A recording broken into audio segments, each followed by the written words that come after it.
Hey everybody, it's Dwayne again. I'm back for the lesson on gratitude. This is lesson number 22, and we're starting the month of November, and this is the month of Thanksgiving. So as you know, there's already, a lot of talk about Thanksgiving going on, and so it's unfortunate that, Thanksgiving only happens once a year, and I think we need to make a conscious effort of making Thanksgiving, every day of the year, because there's so many things to be thankful for in this life. So many things to be thankful of, and there's a lot of things that go on in our mind, and being thankful is one of those things that helps us throughout life, helps us stay, you know, afloat above the water instead of sinking or drowning, so to speak. And so, having gratitude and being thankful is incredibly important, and not just for Thanksgiving. Every day, every day. If you skip a day, you better double it the next day. Okay, so because Thanksgiving is important. And we're still on Principle 7 and Step 11. Next month we'll be on 8 and the last one, 12. So we're going to stick with this one another a week or two. And so Principle 7 says, reserve a daily time with God for self-examination, Bible reading, and prayer in order to know that God and His will for my life and to gain the power to follow His will. And Step 11 says we sought through prayer and meditation to improve our conscious contact with God, praying only for knowledge of His will for us and the power to carry that out. Colossians 3:16 says, let the message of Christ dwell in you richly. Let the message of Christ dwell in you richly. And remember that, the message of Christ, the message of God is love. Okay, and the opposite of that is hate. So, part of being thankful and having gratitude is looking for love, uh, looking for love in life. Basically, I mean that's a strong part of the message. Looking for the good in people instead of just seeing the bad all the time in people. Okay, looking for the good in people. So this can change your life. It can change society. It can change your community. It can change so much.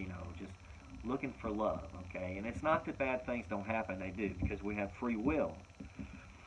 And so when the individual does bad things, that's one thing. But when things go down a path where all of society is looking at that and thinking about doing that and headed that way for different reasons, propaganda or polarization or so many of the things you see, on the news nowadays, it can go down a bad path pretty quickly because of just the way humans are. And so, but as far as you and your house, it's important to focus on gratitude and being thankful.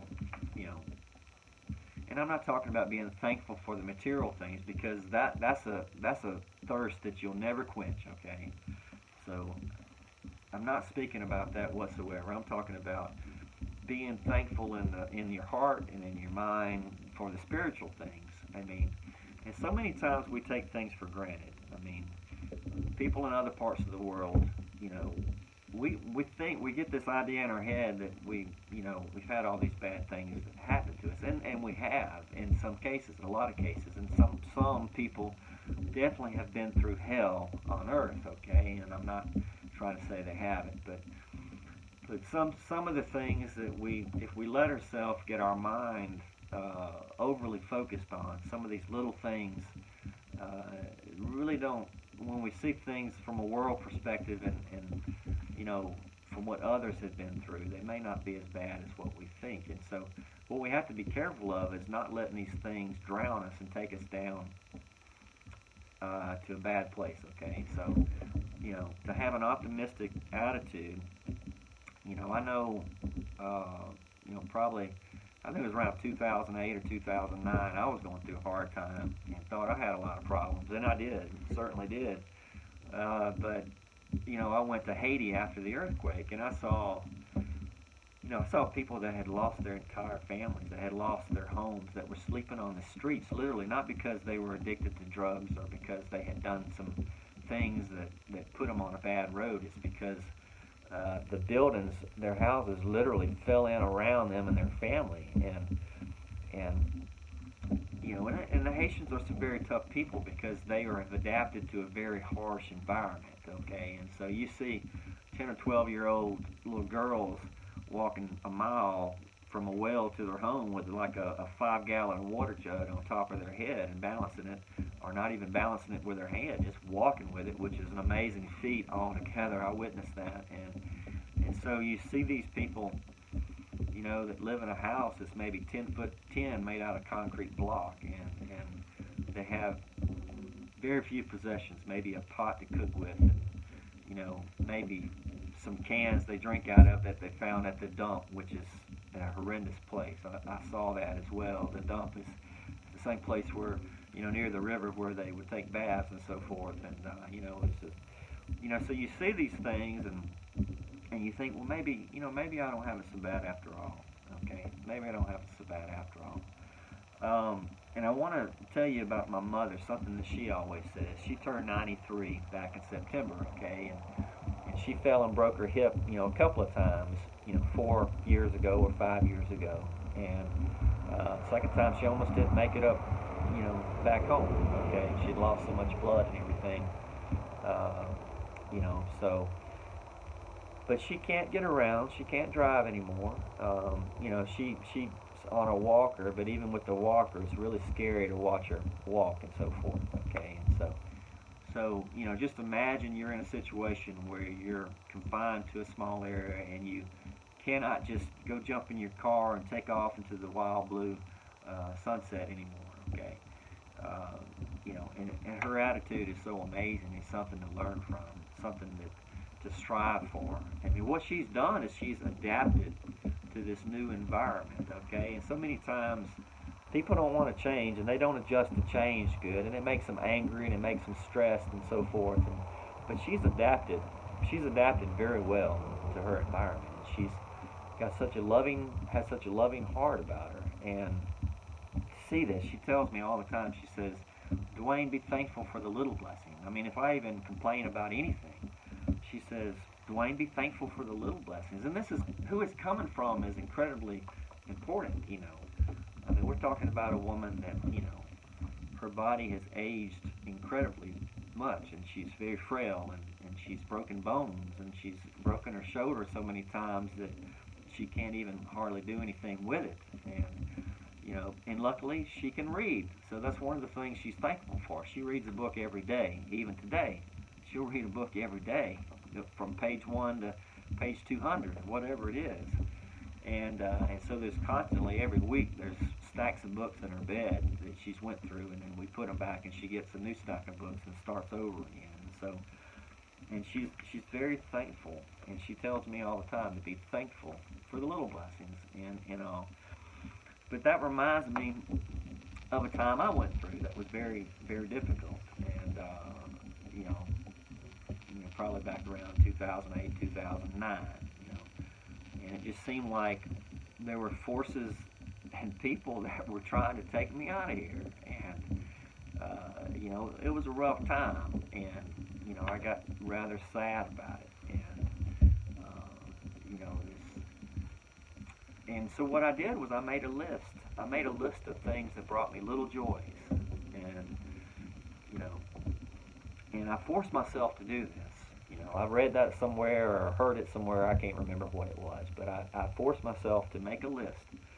And I'm not talking about things that cost money because I didn't have any money. I didn't have much, okay, at all. And so, matter of fact, I was in an incredible amount of debt, and that was part of the problem with that, you know. And part of the problem is, you know, it's a multifaceted issue here, okay. So, but little things like a cup of coffee, uh, you know, something sweet, you know, not the whole bag of chips, you know, or not a whole bag of candy, but you know, I had a little bit of control over it where I could make sure it was just a little something sweet every day.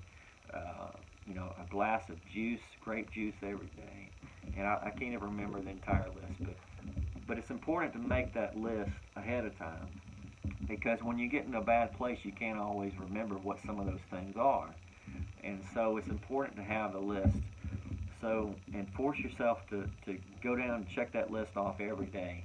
And then eventually, you know, your joy and your gratitude and your thankfulness will come back to you. And, you know, so it'll help you survive the difficult times, you know, Go look at a sunset. Get up and watch a sunrise. Um, Read your Bible. Reflect on the positive things. Think of good things. Even though maybe some people have done some incredibly bad things to you, and you only see evil in people. Okay, you better make sure that you start looking for the good in some people. It may not be the same people, but you can't have an attitude where everybody's evil and everybody's, you know, a bad thing. And really a dangerous philosophy that you see more and more nowadays is actually it's been going on now for a couple hundred years, is the idea that God is dead, because God is certainly not dead, and God is certainly alive, and we certainly have purpose. We're not, just animals, but there's more and more people who try to say that we're animals, and that we're no better than, a cricket or a cockroach or, a lion that rips apart his prey, and that our only purpose is to continue the species. And I could go on and on about that, but it's a trend that's going on, and it's fine if just one or two people think that, but when society starts headed that way, there's no reason for morals, and if there's no reason for morals, there's no reason for having family units. All of these things bring power to the human race. Okay, there's a real big chance that there's going to be a lot of problems, and we know through history books that humans have a history of mobs and so forth, and it's. I'm not going to get into all that, but there's also a lot of good in people, and but there's also a lot of peer pressure, and the power of the mind is important. So what we see and what we expose ourselves to is going to determine what we're going to think and what we're going to do. And so it's very important that we expose ourselves to some good things, okay? And no matter, even if the world around you is on fire, so to speak, as far as your house, you're standing on, solid, positive ground with gratitude. That's especially important, no matter what period of cycle we're going through in life, or where we're at in history, because history happens every day. And so no matter where you're at and what's going on around you today, or what's going around you 10 years from now, gratitude is going to be important. Thankfulness is important. Focusing on some positive things in your life will get you through the most incredibly difficult times. Like I said, and this goes back to God, and also, the belief in God, the belief in the higher good, the belief that, there is good in people, and they may not be all good. They're not. So don't set your expectations too high, okay? Because that's another thing that will constantly keep you in friction, is setting your expectations about people too high, because people will fail you, people will hurt you, people will gossip, people will say the most horrendous things. But there's there's some good in people, and you have to believe that. And if you have to get around some good people to see it more, maybe you've just been around some terrible people that treat you in a bad way, and you see some very negative things. And sometimes that means getting around some other people, and changing your scenery. If the scenery's bad around you, change the scenery, so to speak. Okay. So anyway. Work on the gratitude and everything all this month. Now I'm gonna bring something up, and I know you may not have this book, but it's important if you want to get this book. There's 4 of these little pamphlets, the workbook exercises that goes with the CR program, and there's some questions here that I'm going to go over, and I want you to write those down and actually fill them out. This is going to help you with the gratitude, okay? And give you a little workbook exercise. So the first thing is, why do you think it is important for you to maintain an attitude of gratitude? An attitude of gratitude in your recovery, okay? In other words, You're thankful. You're thankful. Write those things down. Number 2, what are 3 areas of your recovery where you're especially thankful for God's power? You know, try and think of the areas of growth or positive change in you that only God could accomplish, have accomplished, or help you accomplish. Because there is a higher power, and our flesh is weak, and we can't do it by ourselves, so to speak. Sometimes we want to, but sometimes there's forces internally and externally that keep us from doing so, and so that's why we get closer to God and pray for His guidance on everything to help us. So write those 3 things down. Number 3, name 3 people that God has placed into your life who you are grateful for, and why. Why are you grateful for them? So in other words, through this program, you may have had to shift away some people that were taking you down a bad path, okay? That were, basically feeding your weaknesses, that was holding you back in life, so to speak, and holding you back in your heart and your mind and your attitude and everything. So name 3 people that you have in your life that are helping you with your recovery and helping you get over your hang-ups and your hurts, your habits, and all the other things that are going on in your life that are causing negativity and causing you problems, okay? And if you don't know who those people are yet, if you're just beginning this journey and you're having to shift around some things, be gracious or thank God for the people that He's going to bring into your life in the future. It may be tomorrow, it may be next week, it may be 6 months from now. But think ahead and be thankful for those people. So if you don't have anybody in your life right now, be thankful that God's going to bring those people into your life. And you pray for those people. You start, if you haven't already been praying for those people, you start praying for those people. And then have faith that God's going to answer your prayer. Don't lose your faith if they don't show up the next day. Don't lose your faith if they don't show up a week later. If they don't show up in 3 months, don't lose your faith. Just keep praying for them and believing that God's going to bring them into your life at the appropriate time, okay? At the appropriate time, because it's all about timing. So don't give up on God. He hasn't given up on you, so don't give up on Him, okay? And don't give up on these people. Number 4, let me get the right page. What are 3 areas of your recovery ministry, small groups, or other events that you're thankful for? In other words, if you're going to a program or some kind of ministry, what are 3 things that you are thankful for? What is feeding your soul, so to speak? What is feeding your soul, so to speak, and helping you? Even if it's, even if you're isolated during this COVID crisis, if you're reading your Bible and if you're praying to God and you're feeling the connection and you're getting peace after your prayer, and you're getting peace in